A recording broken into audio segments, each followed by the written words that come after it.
Dios le bendiga. Hoy deseo contestar la pregunta sobre el arrebatamiento. El rapto, como también se le conoce, para algunos es considerado como una doctrina falsa. Esto porque indican de que la Biblia no habla con tal palabra y que no la especifica. Tampoco la Trinidad y tampoco otras palabras que utilizamos para expresar cosas que la Biblia no las dice con esa misma manera. Esto nos hace la doctrina falsa por encontrar una palabra para referirnos a un acto que entendemos que es doctrinal.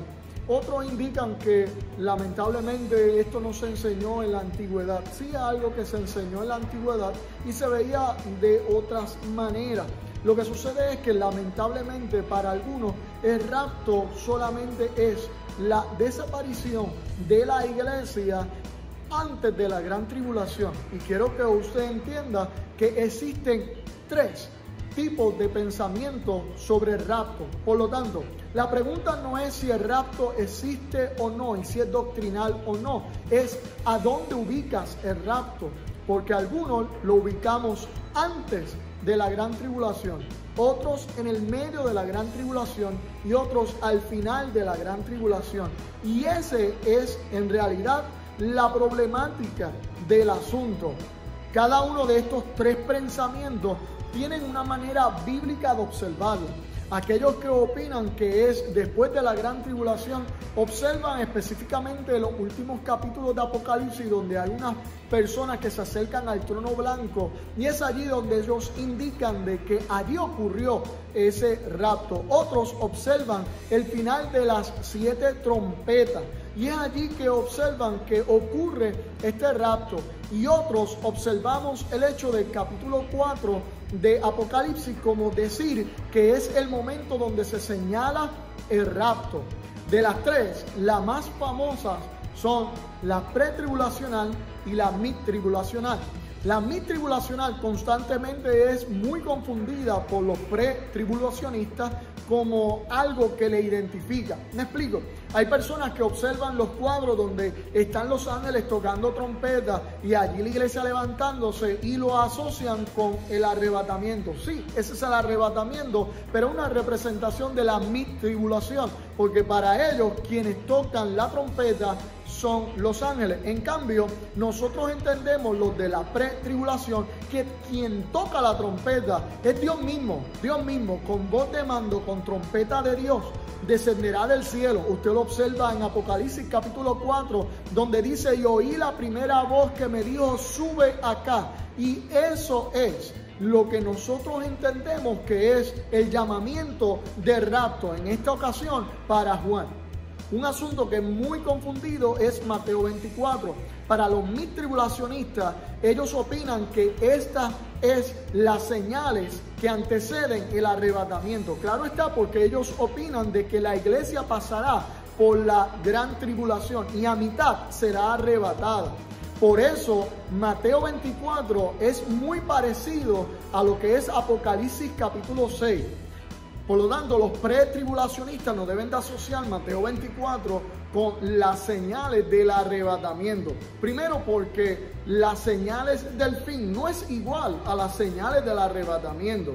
Segundo, no existen señales del arrebatamiento. Simplemente los pretribulacionistas pensamos que el arrebatamiento ocurrirá en algún momento que nadie sabe y nadie conoce. Entonces, ¿por qué creer que va a haber señales antes de que ocurra algo que nadie sabe ni nadie conoce cuándo será el día y la hora? Y tercero, el hecho de nosotros poder entender que Mateo 24 es el equivalente a Apocalipsis capítulo 6, entonces nos lleva a entender que nosotros no podemos mirar entonces a Mateo 24 como las señales de un arrebatamiento, porque nosotros consideramos que el arrebatamiento ocurre en Apocalipsis capítulo 4. Ahora, ¿dónde es sostenido el hecho de la pretribulación?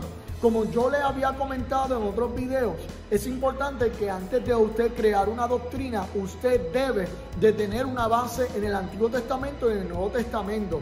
Y la mayoría de estos pensamientos, su base es en el Nuevo Testamento. Porque hay una mala costumbre, y la costumbre es de pensar que Apocalipsis es aparte de la Biblia. Y en muchas ocasiones se crea en ella una doctrina que van en contra de lo que la Biblia enseña.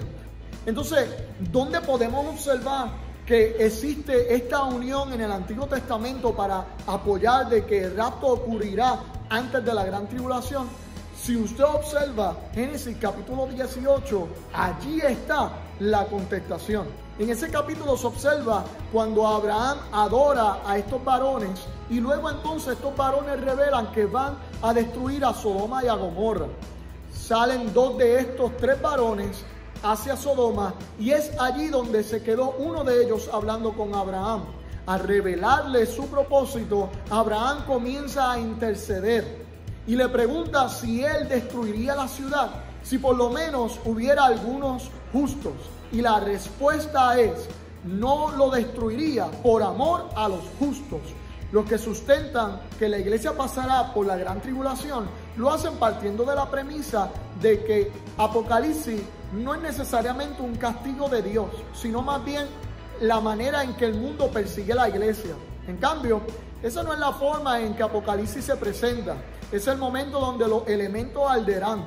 Es el momento donde Dios tendrá su venganza. Es el día de la ira de Dios. Por lo tanto, es el momento en que el Señor castigará a la tierra. No es un momento donde el mundo está en contra de la iglesia. Es el momento donde Dios se revelará en contra de los que ya se han rebelado contra sus santos. El pensamiento de creer que la iglesia lo que desea es escaparse porque tiene miedo de lo que va a ocurrir es incorrecto. No es que deseamos escapar, es que el Señor quiere apartar los justos de los injustos. ¿Usted se considera justo? Creo que no. Pero déjeme decirle que el justo que señala la Biblia no es usted, sino es Cristo. Cristo es la cabeza de la iglesia. Por lo tanto, mientras la iglesia esté, también Cristo está en la tierra. Y pregunto yo, ¿acaso sería Dios justo en una vez más castigar a su Hijo por la maldad del hombre? Espero que esto le haya servido a usted como herramienta inicial para introducirse en esto del arrebatamiento. Dios te bendiga, Dios te guarde y adelante en el Señor.